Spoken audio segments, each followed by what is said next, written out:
ग्रंथराज श्रीमद् भगवद गीता था रूप। 11वां अध्याय का पहला श्लोक है। अर्जुन उवाच मदनुग्रहाय परमं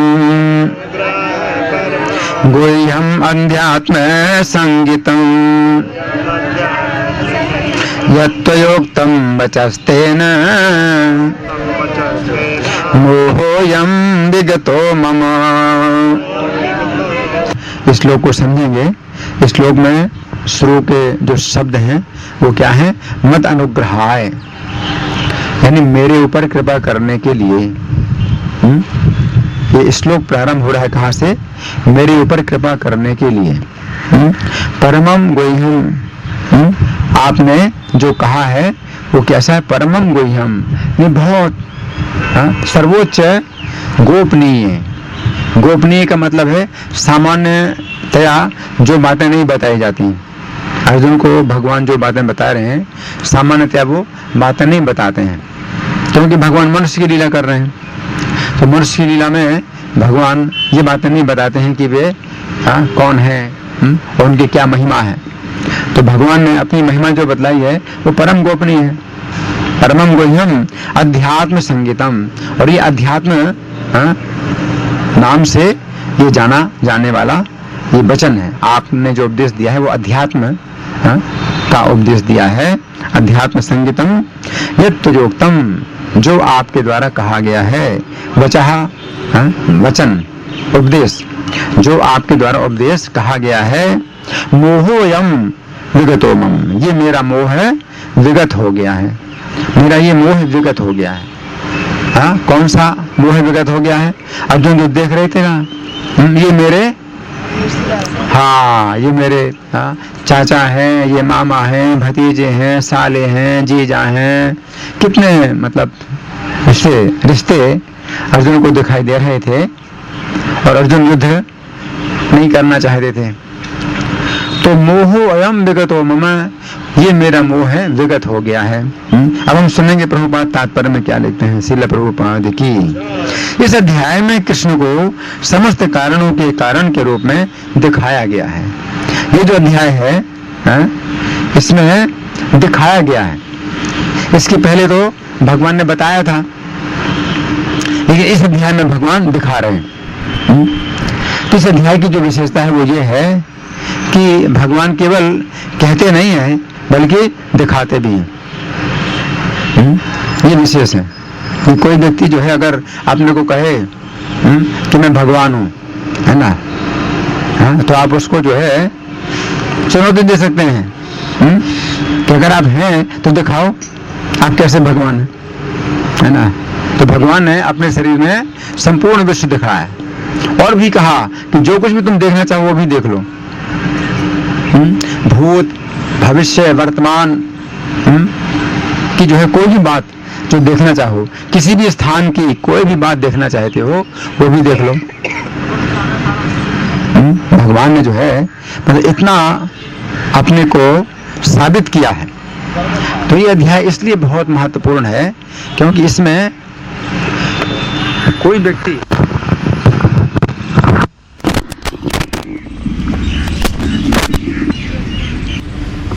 इस अध्याय में अगर कोई व्यक्ति अपने को भगवान कहे तो यहाँ पर उसके लिए एक चुनौती है कि अगर आप कहते हो तो कुछ दिखाओ। आपके अंदर अगर कुछ है कोई शक्ति है तो दिखाओ, है ना। तो इसलिए ये अध्याय बहुत महत्वपूर्ण है। तो प्रभुपाद लिखते हैं कि इस अध्याय में कृष्ण को समस्त कारणों के कारण के रूप में दिखाया गया है। सब कारणों के कारण, यानी कृष्ण से ही सब कुछ उत्पन्न हुआ। 10वें अध्याय में भगवान ने कहा था अहम सर्वस्व प्रभु, कि सबकी उत्पत्ति का कारण मैं हूँ। तो यहाँ पर भगवान सब कुछ दिखा रहे हैं कि मेरे शरीर में देखो, भगवान के शरीर में ही सब कुछ उत्पन्न होता है और सबका पालन होता है भगवान के शरीर में ही, है। तो समस्त कारणों के कारण के रूप में दिखाया गया है, यहाँ तक कि वे उन महाविष्णु के भी कारण स्वरूप हैं जिनसे भौतिक ब्रह्मांडों का उद्भव होता है। कृष्णस्तु भगवान स्वयं, कृष्ण स्वयं भगवान है। गोविंद आदि पुरुषम तमहम भजामी, आदि पुरुष गोविंद का मैं भजन करता हूँ। महाविष्णु भी जो है जिनकी श्वास जब निकलती है तो असंख्य ब्रह्मांड उत्पन्न होते हैं श्वास के द्वारा। जब श्वास अंदर जाती है तो सब ब्रह्मांड उनके शरीर में चले जाते हैं और ब्रह्मा जी की पूरी आयु समाप्त हो जाती है। वो महाविष्णु सोचिए कितने महान है कि उनकी श्वास जब बाहर निकलती है और अंदर जाती है, इतने में पूरी ब्रह्मा की पूरी आयु समाप्त हो जाती है। और ब्रह्मा की आयु कितनी है? 31 नील 10 खरब 40 अरब वर्ष, इतनी आयु। तो इतनी उनकी श्वास होती है कि महाविष्णु ने श्वास बाहर निकाली और फिर अंदर ली, इतनी देर में ब्रह्मा जी की आयु समाप्त हो जाती है। वो महाविष्णु है। तो प्रभुपाद लिखते हैं कि यहाँ तक कि कृष्ण और महाविष्णु के भी कारण है। विष्णु और महान सही कला विशेष हो, तो भी उनकी एक विशेष कला है, 16वीं कला है। वो महाविष्णु में कृष्ण की एक 16वीं कला है ना। तो प्रभुपाद लिखते हैं यहाँ तक कि वे मतलब कृष्ण उन महाविष्णु के भी कारण स्वरूप हैं जिनसे भौतिक ब्रह्मांडों का उद्भव होता है। कृष्ण अवतार नहीं है, वे समस्त अवतारों के उद्गम है। कृष्ण को अवतार मानना उचित नहीं है। कृष्ण सब अवतारों के उद्गम है। कृष्ण से ही सब अवतार होते हैं, कृष्ण नहीं अवतार। ब्रह्म संहिता में क्या लिखा है? रामादि मूर्ति शुक्ला नियमे नितिष्ठन नाना अवतारम अकरोद भुवनेषु किंतु, कि राम आदि मूर्तियों में बहुत से अवतार उन्होंने धारण किए। कृष्णा स्वयं संभव, किंतु जहाँ कृष्ण की बात आती है तो किंतु आया।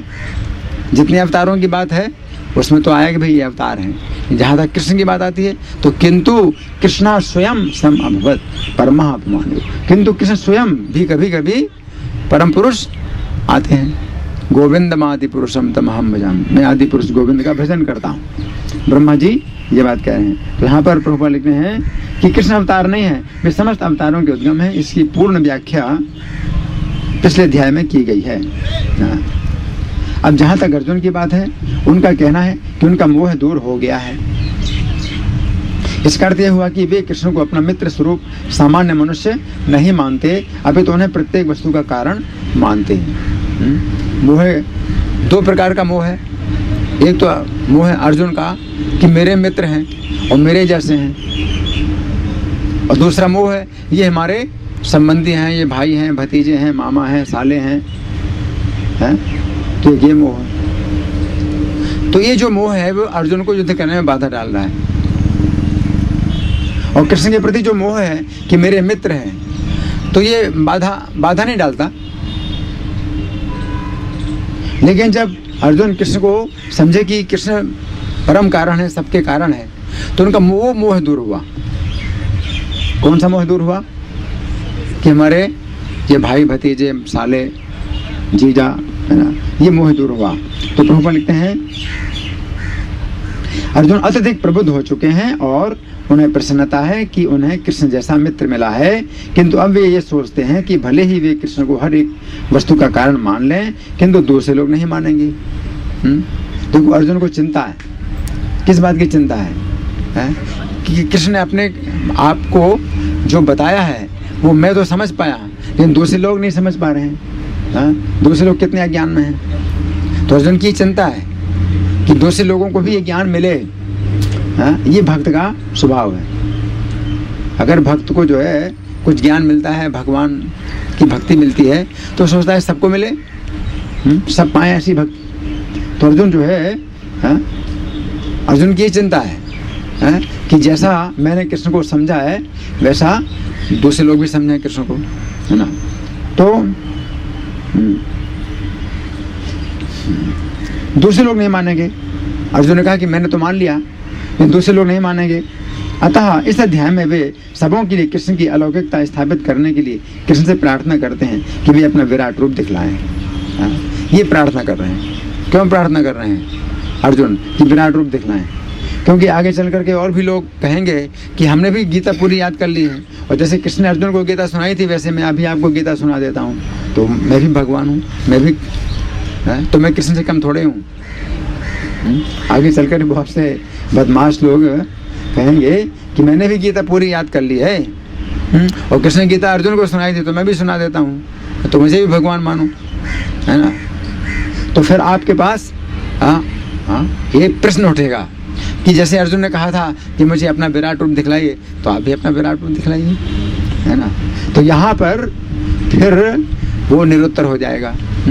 तो अर्जुन की ये चिंता है ना। देखिए इसमें कितना गहरा भाव है अर्जुन का, कि अर्जुन इसलिए, अर्जुन को जरूरत नहीं है कि कृष्ण विराट रूप दिखाएं, अर्जुन तो मान गए, भगवान ने जो कुछ कहा अपने बारे में अर्जुन तो मान गए।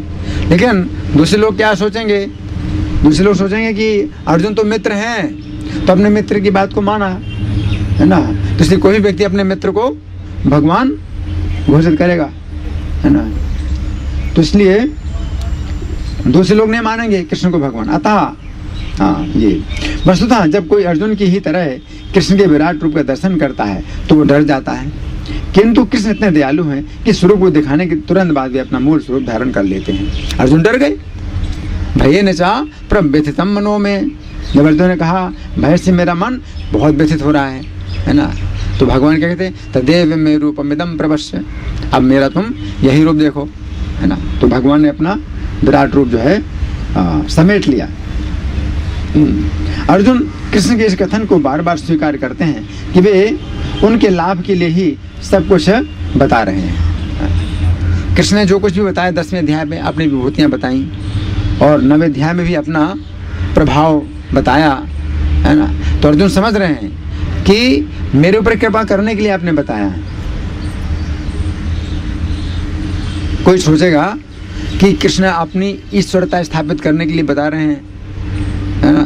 तो अर्जुन क्या कह रहे हैं कि आप नहीं बताते मुझे, हाँ, कि आप कितने महिमावान हैं, आप कितने महान हैं, आप तो नहीं बताते, लेकिन मेरे ऊपर कृपा करने के लिए आपने मुझे बताया, है ना। तो ये बात समझना है। कोई व्यक्ति सोचेगा कि नहीं, कृष्ण जो है अपने को दिखाना चाहते हैं कि वे भगवान हैं, इसलिए वो बता रहे हैं। लेकिन यहाँ पर अर्जुन हमें समझना है, अर्जुन क्या समझ रहे हैं, मेरे ऊपर कृपा करने के लिए आपने बताया, है ना। 10वें अध्याय में भगवान ने कहा वक्ष्यामि हित कामया, तुम्हारे हित की कामना से मैं बताऊंगा। तो कृष्ण की जो महिमा है इसको सुन करके हम कृष्ण की शरण लेंगे तो इसमें हमारा ही लाभ है। कृष्ण को कोई आवश्यकता नहीं है कि आप उनकी शरण लें, कृष्ण का कोई फायदा नहीं है, लेकिन हमारा ही लाभ है कि हम कृष्ण की शरण लें। इसलिए कृष्ण गीता में जो कहते हैं कि मेरे शरण में आओ, तो इसमें हमारा लाभ है, और हमारे ऊपर उनकी कृपा है, इतनी कृपा है कि हम जन्म से जो कष्ट भोग रहे हैं, और कृष्ण कह रहे हैं कि अब छूटो इन सब कष्टों से और मेरे शरण में आओ, है ना। तो ये कृपा है कृष्ण की, ये समझना है ना। तो अर्जुन इस बात को स्वीकार करते हैं, बार बार स्वीकार करते हैं। अतः अर्जुन इसे स्वीकार करते हैं कि ये सब कृष्ण की कृपा से घटित हो रहा है। अब उन्हें पूरा विश्वास हो चुका है कि कृष्ण समस्त कारणों के कारण है और परमात्मा के रूप में प्रत्येक जीव के हृदय में विद्यमान है। तो अर्जुन इस बात को समझ गए। तो यहाँ पर प्रभुपाद का तात्पर्य समाप्त हुआ है। तो यहाँ पर समझना क्या है कि हमें भगवान की कृपा देखनी चाहिए।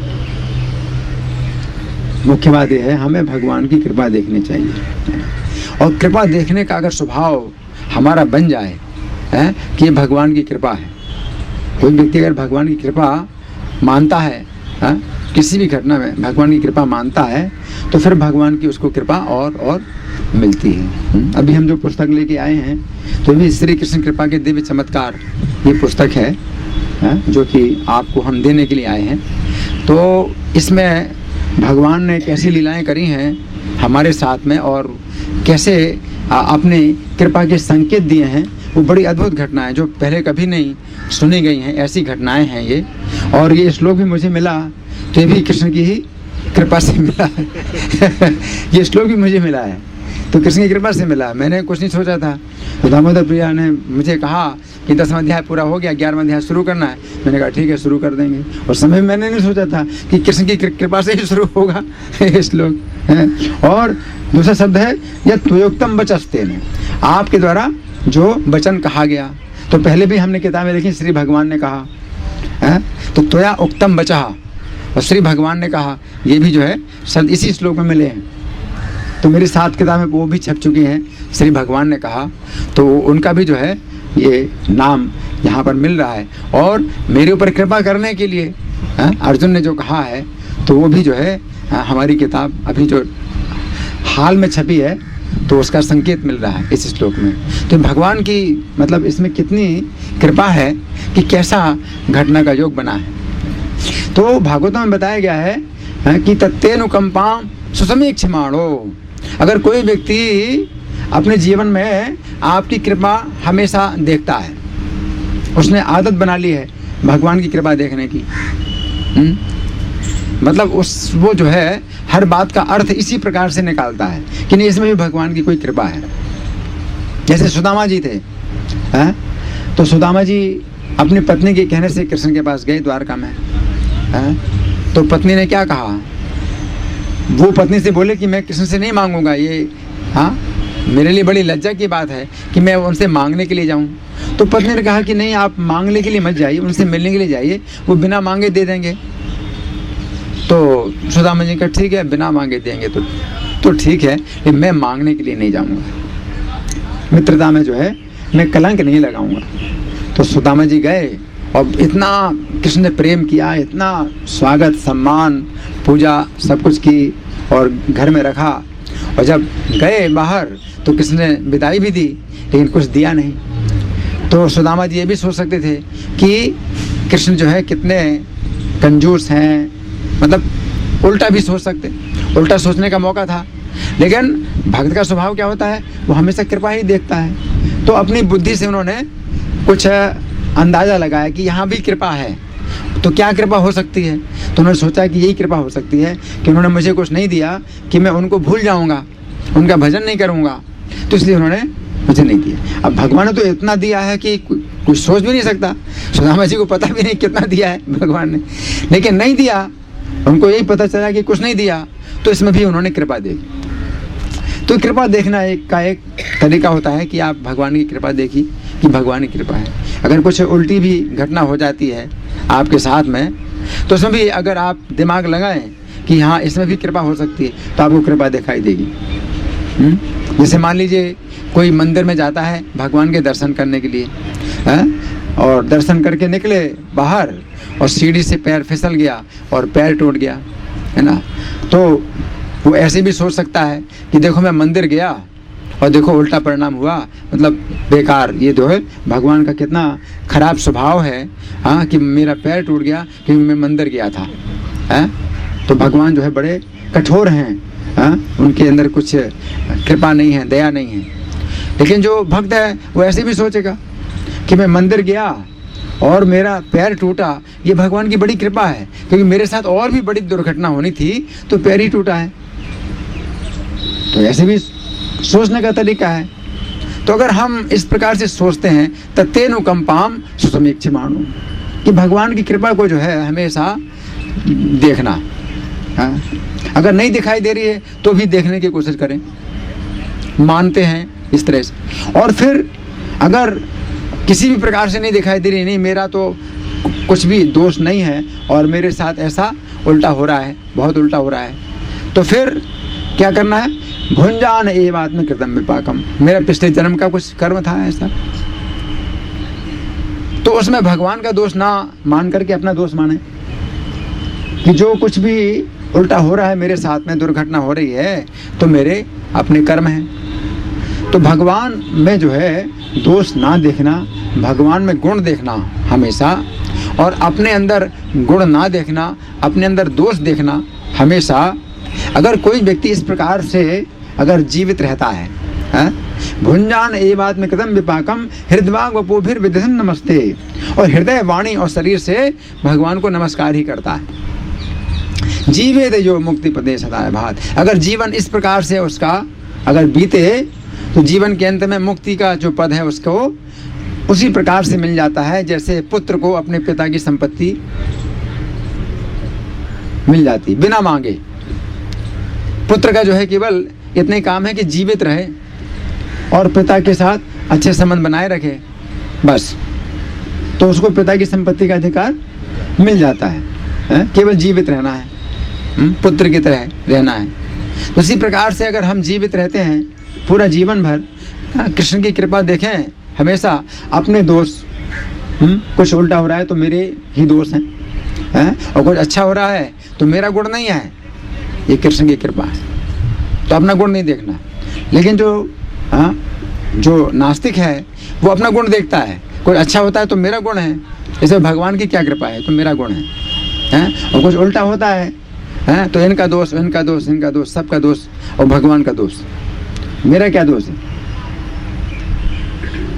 तो इस प्रकार से भी जो है देखने की आदत कोई बनाता है, इसमें अपना नुकसान है। अगर आप इस प्रकार की आदत बनाते हैं कि अपना दोष नहीं देखना है, बाकी सबका दोष देखना है, अपना दोष नहीं देखना, और भगवान का भी दोष देखना, तो इसमें अपना नुकसान है। क्यों? उससे फिर आपको और भगवान के दोष दिखाई देंगे, तो भगवान आपको फिर दोष ही दोष दिखाएंगे। लो, तुम मेरे दोष देखना चाहते हो तो दोष भी देखो, उनका भी अंत ही नहीं। और अगर भगवान के गुण आप देखना चाहते हो तो भगवान अपने गुण दिखाएंगे, इतने गुण हैं कि उनका अंत नहीं, तो कोई अंत ही नहीं है, भगवान के गुणों का भी अंत नहीं है ना। तो अब आपकी ये इच्छा है, आपका चुनाव है कि आप क्या देखना चाहते हैं। आप क्या गुण देखो, अपना फायदा है।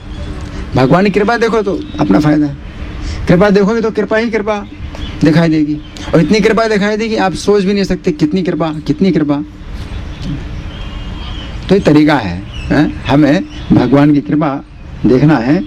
तो इस तरह से अर्जुन ने जो इस श्लोक कहा है, इसमें हमें एक बहुत बड़ी शिक्षा मिलती है, बहुत बड़ी शिक्षा मिलती है ना। और वो शिक्षा क्या है कि भगवान की कृपा देखना। कोई भी भगवान का जो चरित्र है और भगवान के द्वारा अगर कुछ घटना हुई है तो उसमें भगवान की कृपा देखना है ना। तो आज के श्लोक का ये संदेश है। अब आप लोगों की ओर से कोई प्रश्न है या कोई चर्चा, या मैं प्रश्न करूं? ये विषय बड़ा रोचक है। तो आप लोगों की ओर से कोई है प्रश्न, कोई चर्चा? मैं प्रश्न करूं? ठीक है, मैं प्रश्न कर रहा हूँ।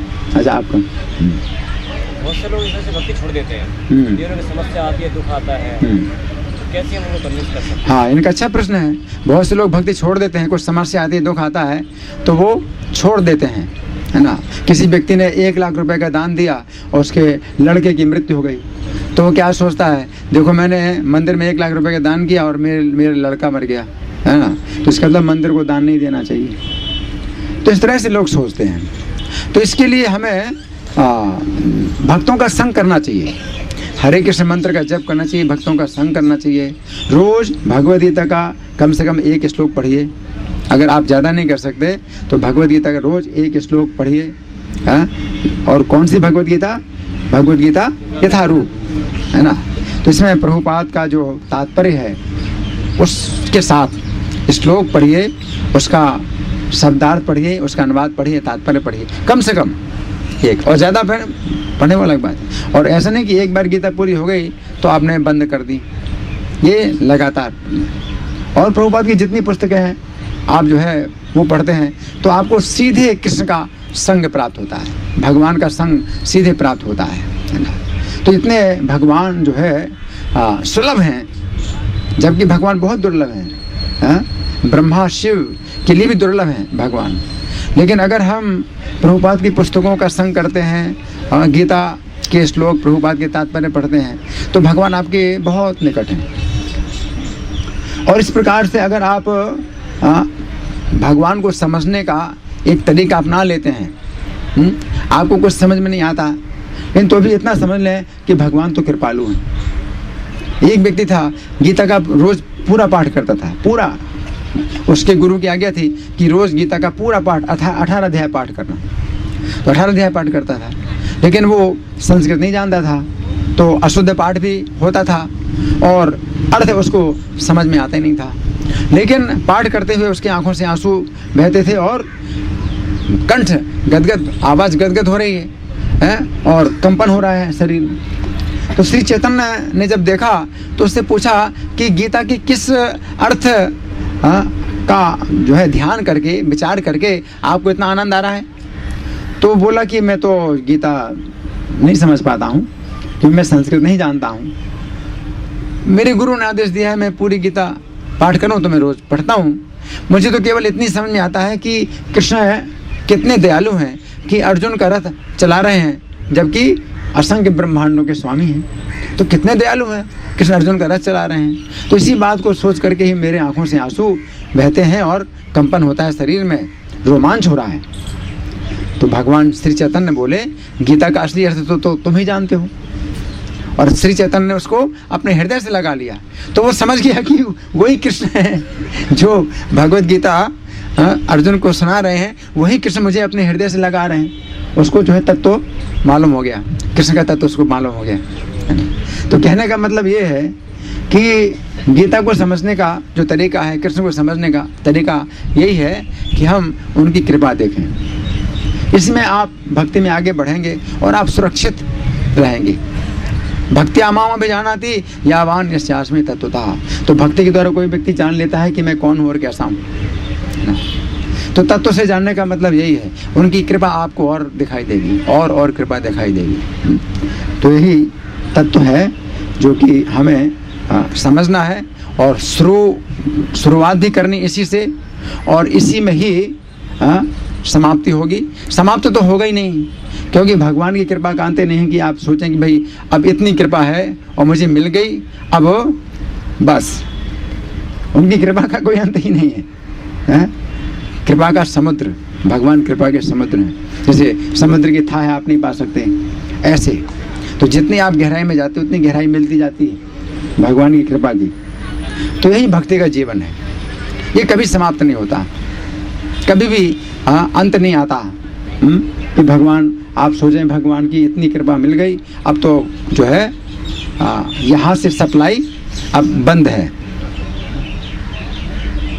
तो ये कभी नहीं होता है ना। तो ये भक्त का जीवन है और इसी में ही भक्त को नया नया रस मिलता है।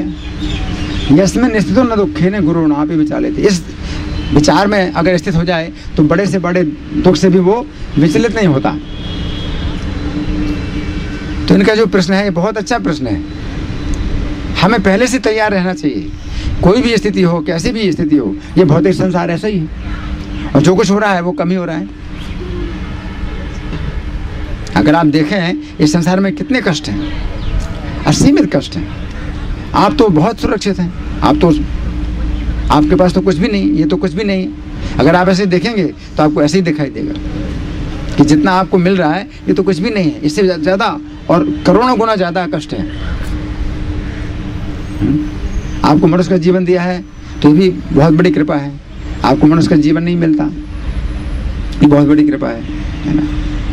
तो इस तरह से हमें कृपा भगवान की मांगना चाहिए और भगवान की कृपा देखना चाहिए, ठीक है ना। तो यहीं पर हम आज का प्रवचन समाप्त कर रहे हैं और अब दामोदर प्रिया प्रभु कुछ बोलेंगे और प्रद्युम्न प्रिया प्रभु कुछ बोलेंगे।